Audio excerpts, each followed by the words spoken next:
예, 안녕하십니까. 김상준입니다. 세상을 절대 못 바꾸는 15분. 15번째 시즌의 8번째 강의.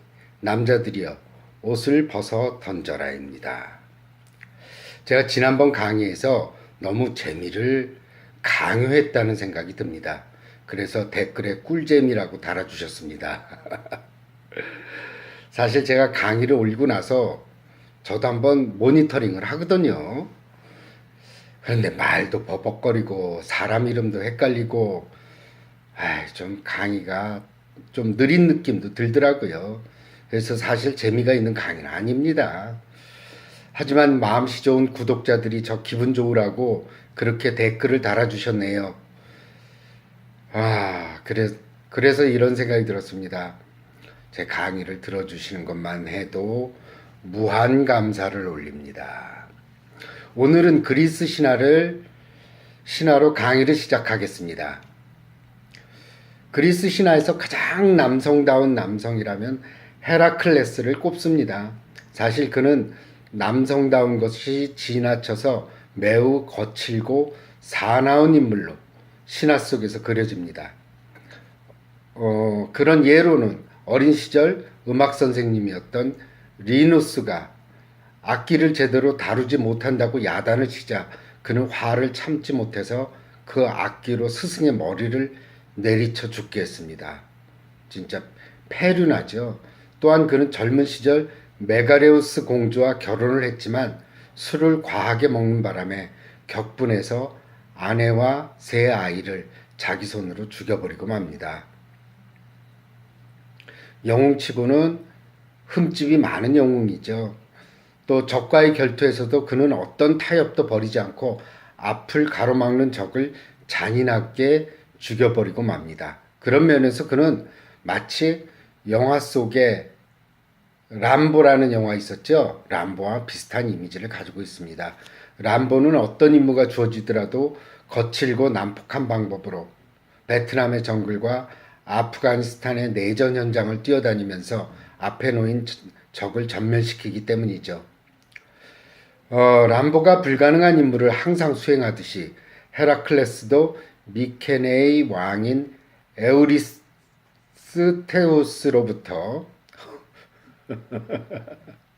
이름 어렵죠.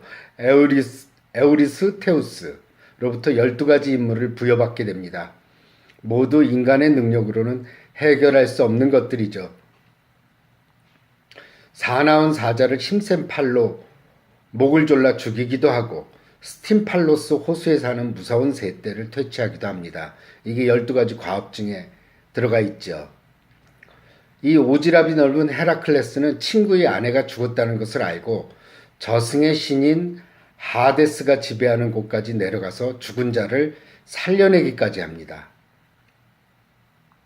이런 임무를 마치고 이제 편안히 쉴 때쯤 헤라클레스는 다시 그의 광포한 격정 때문에 친구인 이피투스를 죽이고 말죠. 아버지인 제우스도 이번만은 용서할 수가 없어서 아들에게 리디아의 여왕인 옴팔레의 밑에서 노예 생활을 할 것을 명하게 됩니다. 벌을 받은 거죠. 거기서 헤라클레스는 남성다운 남성이 가장 부끄러워하는 행동을 강요받게 되는데 어쩔 수 없이 받아들이게 됩니다. 옴팔레는 헤라클레스의 상징인 사자 가죽을 빼서 입고 헤라클레스에게는 반대로 자신의 옷, 즉 여성의 옷을 입도록 합니다. 근육질의 남성이 발까지 치렁치렁하게 늘어진 여성의 옷을 입고 보석으로 치장을 하고 부엌 일 등 여성들이 해야 하는 일을 헤라클레스는 해야 했습니다. 또한 털실을 짜고 옷감을 짓는 것까지 하게 됩니다. 네, 문자가 또 왔네요. 죄송합니다. 헤라클레스는 3년간 이런 여성적인 역할을 하고 이런 수모를 견뎌내고 데이아네이라랑 결혼해서 3년간 평화롭게 살게 되죠. 이게 이제 헤라클레스까지 이야기인데 다음은 영화 얘기로 넘어가겠습니다. 나중에 왜 헤라클레스 신화를 처음에 이렇게 소개하는지 알게 되실 겁니다. 영화는 풀 몬티입니다. 1998년도에 피터 카타네오가 만든 영국 영화였죠. 이 영화는 영국 요크셔 지방의 철강도시 셰필드를 홍보하는 영화로 시작이 됩니다. 셰필드는 산업의 요지이고 항상 재미있는 일이 넘치는 곳이라는 과장된 찬사가 홍보 영화의 나레이션으로 삽입됩니다. 하지만 이 홍보 영화는 20년 전 셰필드의 모습일 뿐 현재는 너무나 암울한 현실이 감돌고 있을 뿐입니다. 이렇게 셰필드가 내리막길로 치달을 수밖에 없었던 이유는 노동조합과 타협해서 복지국가를 건설한다는 이념을 마가렛 대처 수상, 철의 여인인 마가렛 대처는 거부합니다. 그래서 마가렛 대처의 10년간의 정책 때문에 셰필드는 내리막길로 걷게 되죠. 마가렛 대처는 되도록 국가 개입을 축소하고 소비 문화를 조장해서 경제적인 외형을 키우겠다는 정책을 추진했습니다. 이로 인해서 서비스 산업에 기반을 둔 영국의 남동부는 번성할 수 있었지만 전통적인 산업 지역인 영국 북부와 스코틀랜드 지역은 소외가 되고 쇠락의 길로 치닫게 됩니다. 그래서 셰필드도 쇠락하게 되고 이제는 과거의 활기가 사라지고 실업자만 넘쳐나게 됩니다. 자, 주인공은 실직한 철강 노동자인 가즈입니다. 가즈는 친구 네이브, 아들 네이선과 함께 자신이 다니던 공장에 고철을 훔치러 들어갑니다. 공장은 이미 문을 닫은 뒤였죠. 그나마 그 고철을 훔치려고 하던 도둑질마저 실패하고 우연히 마을의 노동자 회관에서 열린 남자 댄서들의 누드쇼를 훔쳐보게 됩니다. 그 당시 마을에서는 난리가 났어요. 누드쇼를 하러 공연을 하기 위해서 외부에서 들어왔고 여성 관객들이 누드쇼를 보면서 남자들의 누드쇼를 보면서 열광하는 장면을 보고 이들은 더욱 자신들의 처지를 비참하게 생각합니다. 사실 영화의 주인공인 가즈는 이혼한 아내로부터 아들의 양육비를 대지 않으면 면접권까지 뺏길 형편이 되었습니다. 가즈의 친구 뚱뚱한 데이브는 아내와 잠자리를 하지 못하는 또 성기능 장애를 가지고 있는 상태입니다. 이들은 그저 습관적으로 직업 속에서에 모여 앉아서 자신들의 신세를 한탄하지만 지금의 처지를 바꿀 수 있는 희망은 보이지가 않습니다. 이 직업 속에서에 모여 있는 이제 나와서 수다 떨고 있는 사람들 중에 하나는 가즈의 옛날 직장 상사였던 제랄드도 끼어 있습니다. 제랄드는 이미 6개월 전부터 실업자 상태였지만 아내에게 자신의 실직 사실을 숨기고 있습니다. 그걸 모르는 태평한 그의 아내는 남편과 함께 스키를 타러 갈 꿈에 젖어 있을 뿐입니다. 이들은 어떻게 하면 돈을 벌까 고민을 하게 되고 결국 자신들이 스트립쇼를 해보자. 저렇게 흥행이 되는데 우리라고 못할 게 뭐 있냐. 이렇게 마음을 먹습니다. 그러면서 오랜 실업자로 지내면서 우울증에 걸려 자살을 시도하려던 롬퍼도 합류하게 됩니다. 여기서 그런데 그나마 춤을 출 수 있는 사람은 제랄드 하나뿐이죠. 그는 스트립 댄스가 아니라 볼륨 댄스를 추는 사람입니다. 또한 그는 형식과 체면을 중요시하는 사람이기 때문에 그들에게 이런 춤을 가르쳐준다는 게 내키지가 않았어요. 자신은 우아하고 품격 있는 볼륨 댄스를 배운 사람인데 난데없이 스트립쇼를 가르치라니 당연히 내키지 않을 수밖에 없었습니다. 하지만 가즈는 집요하게 제랄드를 설득하고 결국 이들은 나머지 단원을 뽑기 위한 오디션을 열게 됩니다. 그러면서 젊을 때 춤을 잘 추었던 흑인 호스와 춤 실력은 별 볼 일 없지만 육체 하나만 믿고 사는 가이라는 친구가 합세하게 되죠. 그런데 뚱뚱한 데이브는 자신의 몸이 매력적이지 않다는 이유 때문에 남 앞에 나서는 것을 꺼리고 중도에 그만둡니다. 하지만 그는 그의 아내와의 대화를 통해서 힘을 얻게 되죠. 나도 그 스트립쇼 연습하는 단원들 중에 하나였어. 사실은 스트립쇼로 돈을 벌려고 했어. 그런데 난 안 돼. 그러니까 아내가 그럽니다. 왜 안 돼? 누가 뚱보춤을 보겠어? 그랬더니 아내가 이런 얘기를 합니다. 나요. 난 보고 싶어요. 참 좋은 아내죠. 이제 본격적으로 그들은 춤을 배우기 시작하고 연습 삼아서 옷을 벗어보지만 매우 쑥스러울 뿐입니다. 마을에는 이제 실직한 철강 노동자들이 출연하는 스트립 댄스 팀이 구성되었다는 소문이 나고 그들이 옛 직장 동료들은 그들을 빈정거리고 놀립니다.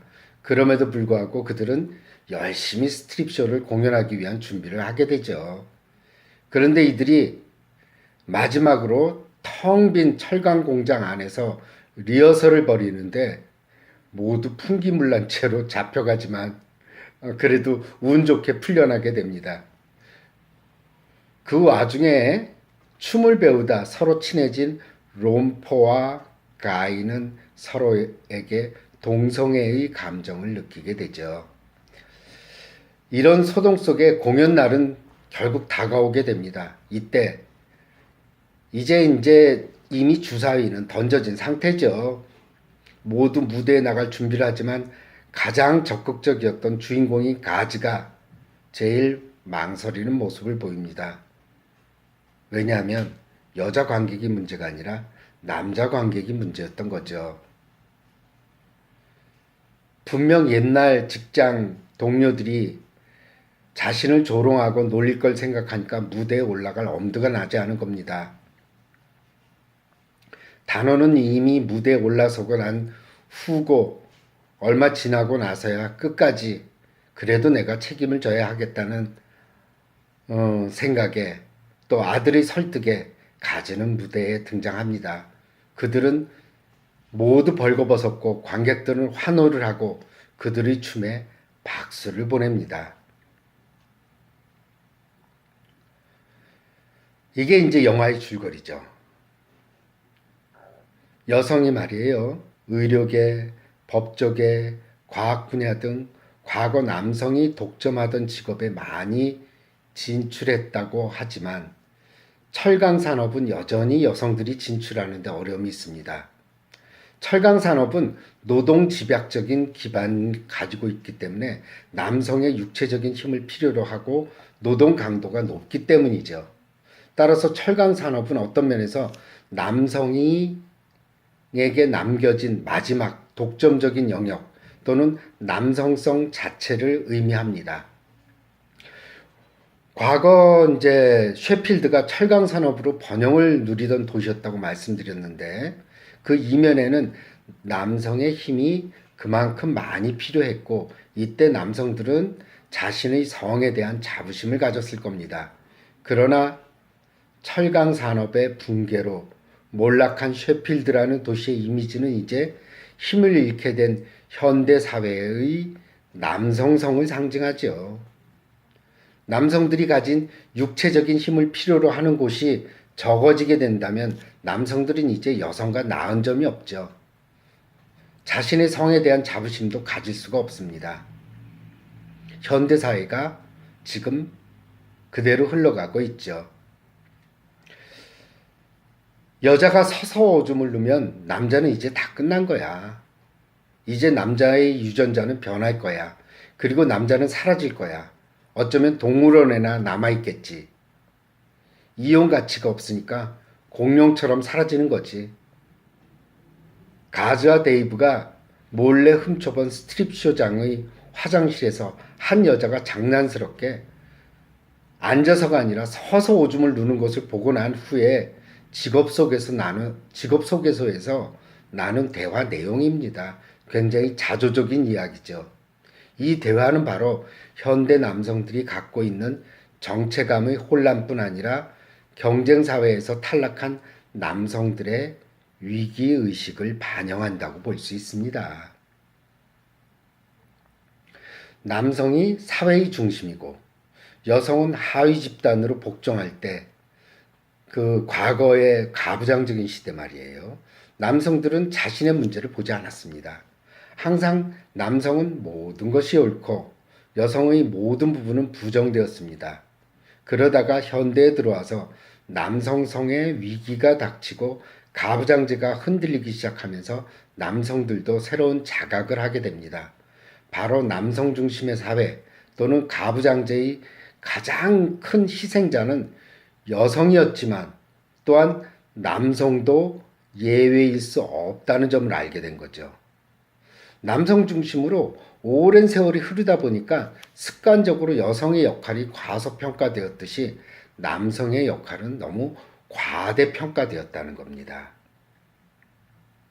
사실 과대평가되면 결국 능력 이상의 부분은 무언가로 채워질 수밖에 없습니다.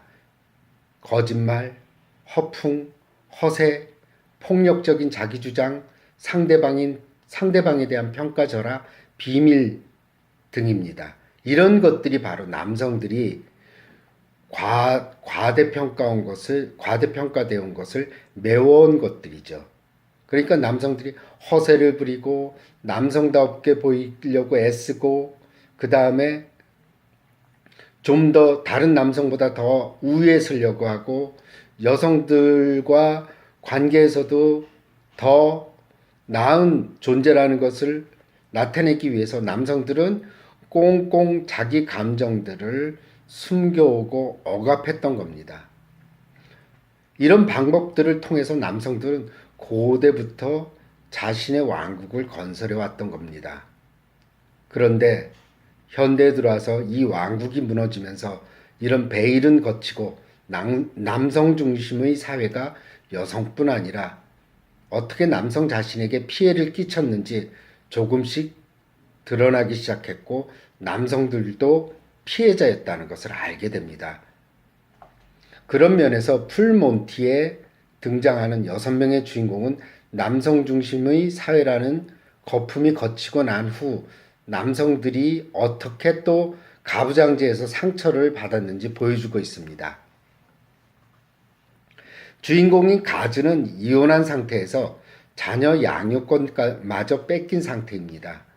친구 데이브는 성기능 장애를 앓고 있고 제랄드는 자신의 실업 상태를 몇 개월째 숨기고 지내고 있죠.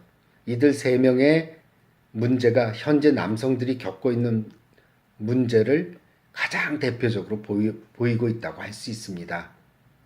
제랄드는 이미 실업 상태이지만 아내에게 잘 보이고 싶어서 또 자신이 여전히 능력 있는 남자라는 것을 보여주기 위해서 자신이 실업자라는 것을 알려주지 않고 매일매일 거짓말로 출근을 하고 있었던 것이죠. 이 영화를 보게 되면은 소위 가장 남성다운 남성은 가즈라고 볼 수 있습니다. 주인공이 가즈는 아들의 감정은 아랑곳하지도 않고 폐허가 된 철강 공장에서 고철을 훔치러 들어가고 가족을 돌보지 않아서 아내로부터 버림받기까지 합니다. 그는 그렇다고 직장을 구하려고 열심히 뛰어다니는 것처럼 보이지도 않죠. 단지 직업 소개서에 동료들과 축치고 앉아서 잡담을 하면서 시간을 보낼 뿐입니다. 이런 그의 모습은 전형적인 남성의 모습을 보여주고 있는데 가부장제하의 남성들은 자신 이외에 다른 사람의 감정은 별로 고려하지 않는다는 것이죠. 단지 남성은 가족의 경제적인 문제만 해결해주면 된다고 생각을 해왔습니다.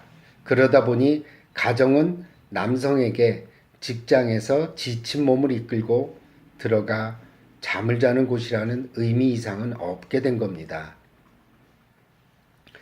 남성다운 남성일수록 가족에 대한 배려나 친밀감은 없습니다. 심지어 그리스 신화에서 헤라클레스는 광기 상태에서 아내와 자식을 모두 죽이는 것으로 나오죠.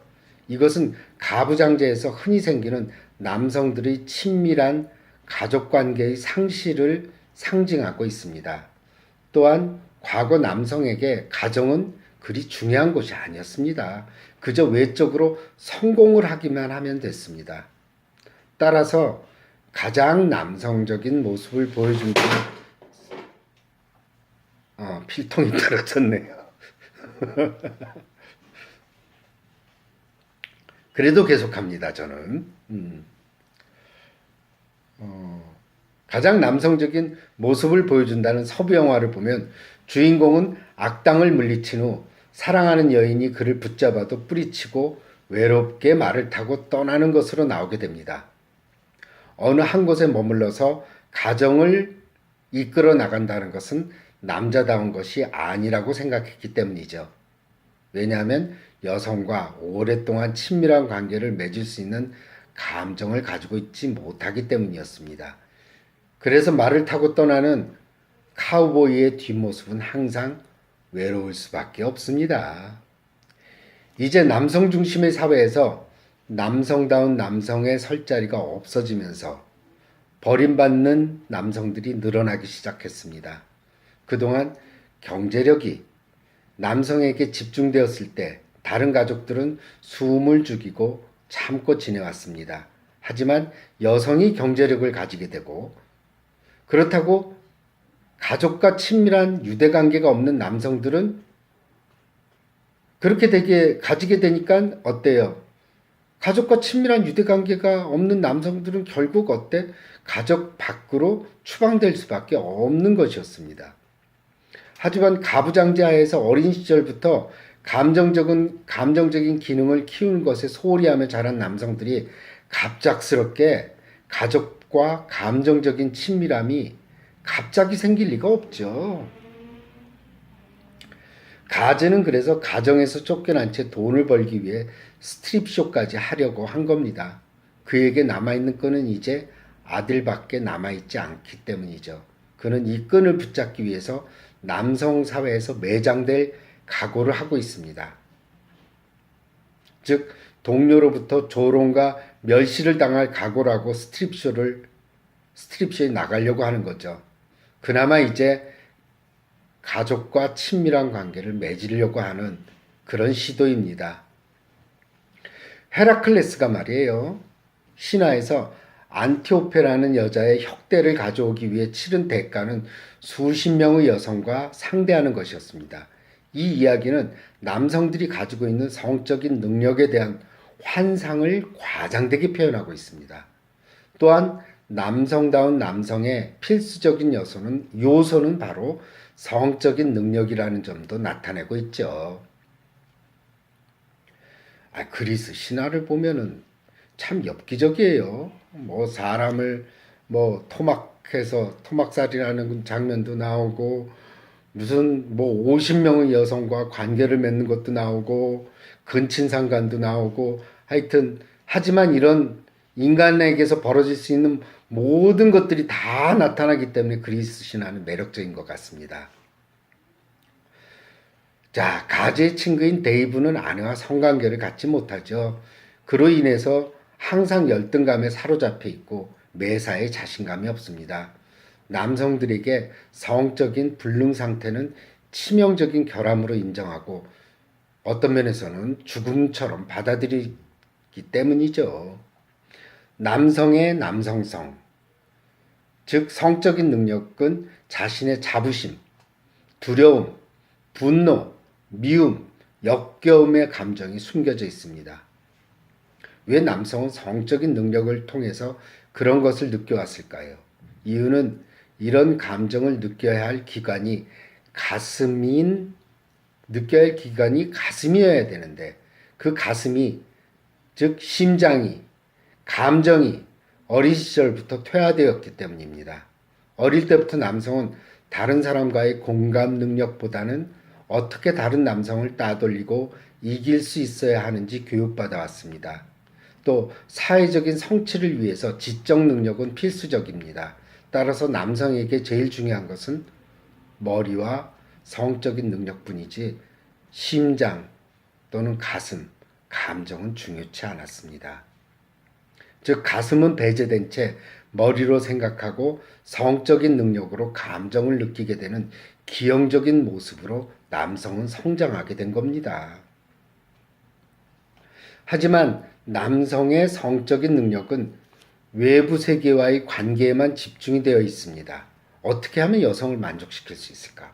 어떻게 하면 내가 여성으로부터 인정을 받을까? 등등 이런 데에만 몰두해 있죠.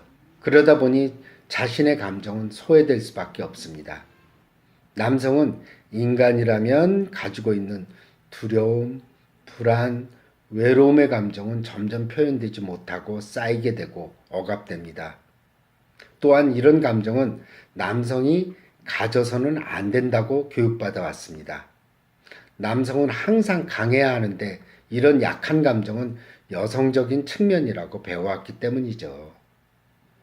이렇게 감정이 억압되다 보면 남성은 자신의 성적인 능력이 약해지면 여성에게 자신의 약한 모습이 전달되지 않을까 하는 두려움에 휩싸이게 됩니다.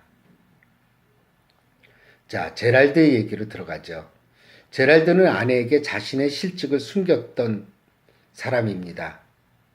이것은 또 다른 남성의 감정적인 소외를 드러냈죠. 그는 빚을 내서 몇 개월째 생활을 하면서도 아내에게 자신의 체면이 손상당할까봐 전전긍긍합니다. 결국 그는 불어난 빚으로 인해서 모든 재산을 암수당하고 경제적인 능력이 없다는 이유로 아내로부터 쫓겨나게 되죠. 제랄드가 자신의 실직 상태를 털어놓지 못한 것은 그가 아내와 진정으로 친밀한 관계를 유지하지 못했다는 것을 반증하는 거죠. 그가 정해진 룰에 따라 춤을 추는 볼륨 댄스에 심취했다는 것은 내용보다는 형식을 중요시하는 인물이라는 것을 알 수 있습니다. 사실 남성들은 사회적인 형식이나 거칠애에 더욱 집착하는 경향을 보입니다.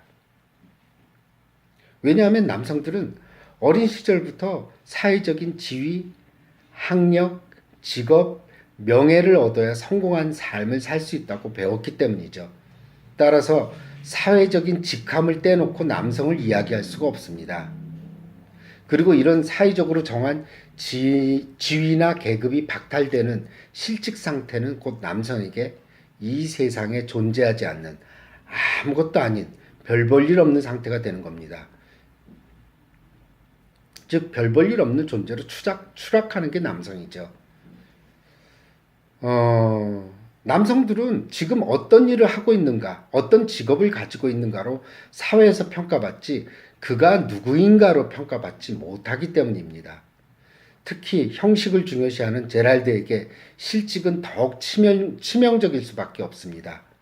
사회적인 지위가 없다는 것은 그를 더욱 비참하게 만들었고 아내에게 그런 사실을 숨길 수밖에 없었죠. 당연히 그는 이런 사실을 숨기느라 더 큰 정신적인 부담을 감수할 수밖에 없었습니다. 여기서 롬포와 가인은 스트립쇼를 준비하던 중 동성애를 느끼게 되죠. 동성애의 옳고 그름에 대한 논란을 떠나서 현실적으로 동성애가 있는 것은 사실입니다.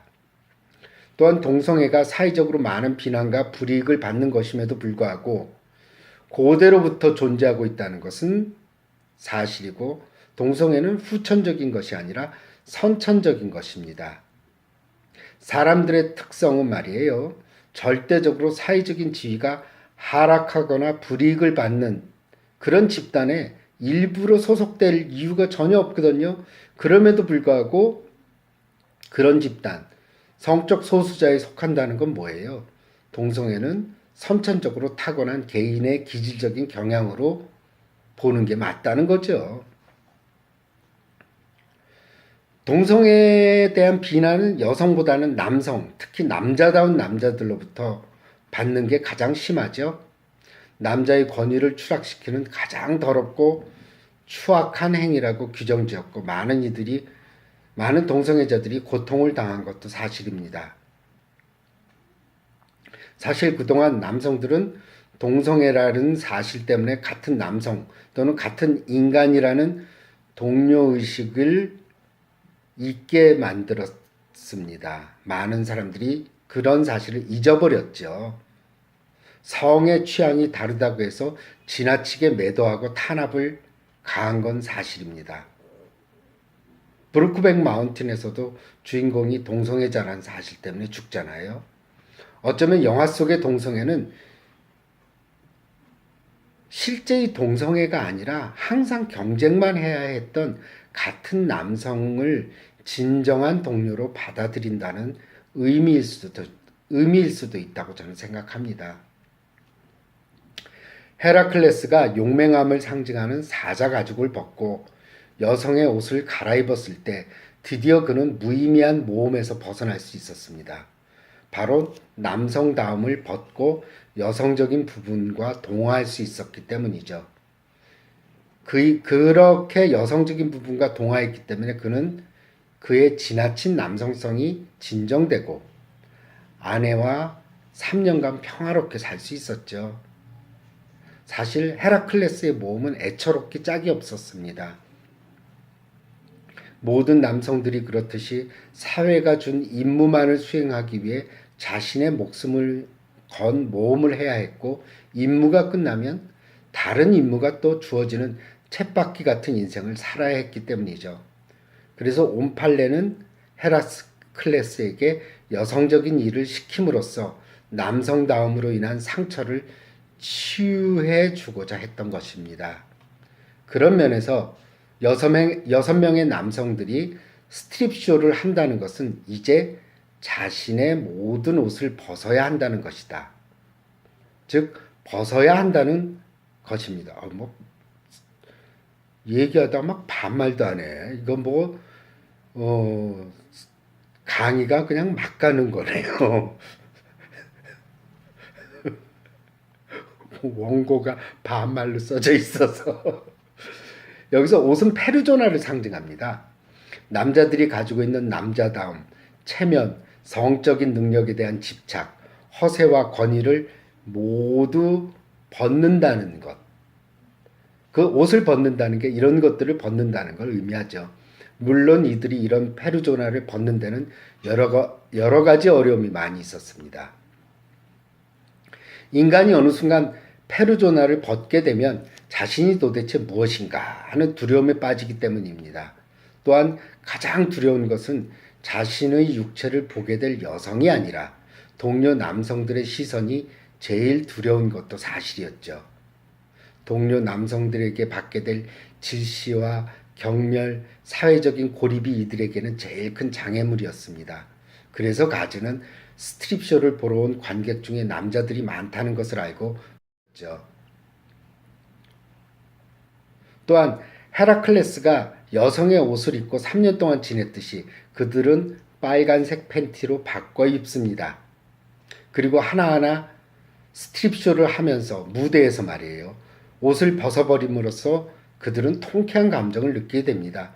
그들은 어린 시절부터 걸치고 있던 옷들의 무게가 너무 무거웠기 때문이죠. 즉 페르조나, 남성이라는 페르조나가 너무 무거웠던 거예요.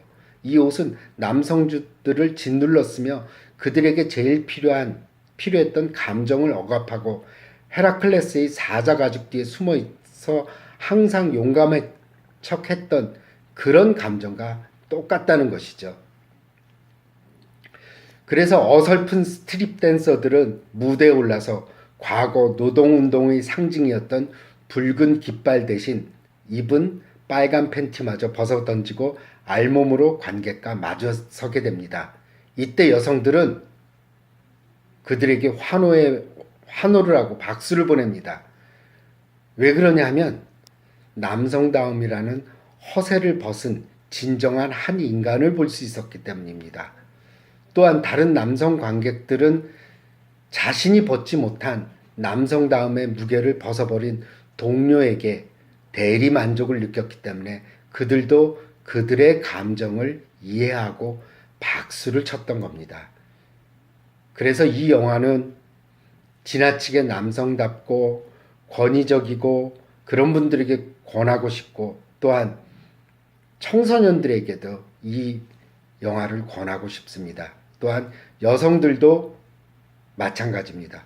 여성들이 도리어 더 남자들에게 좀 남자답게 행동해 이러면서 더 억압하게 만들고 더 남자다움을 강요하기도 하거든요. 그러니까 또 남자들은 여자들에게 잘 보이기 위해서 또 더 남자다우려고 애쓰기도 한다는 것입니다. 여러분, 오늘은 풀몬티라는 영화를 소개해 드렸습니다. 재미있게 들으셨는지요? 좋은 주말 보내시기 바랍니다. 감사합니다.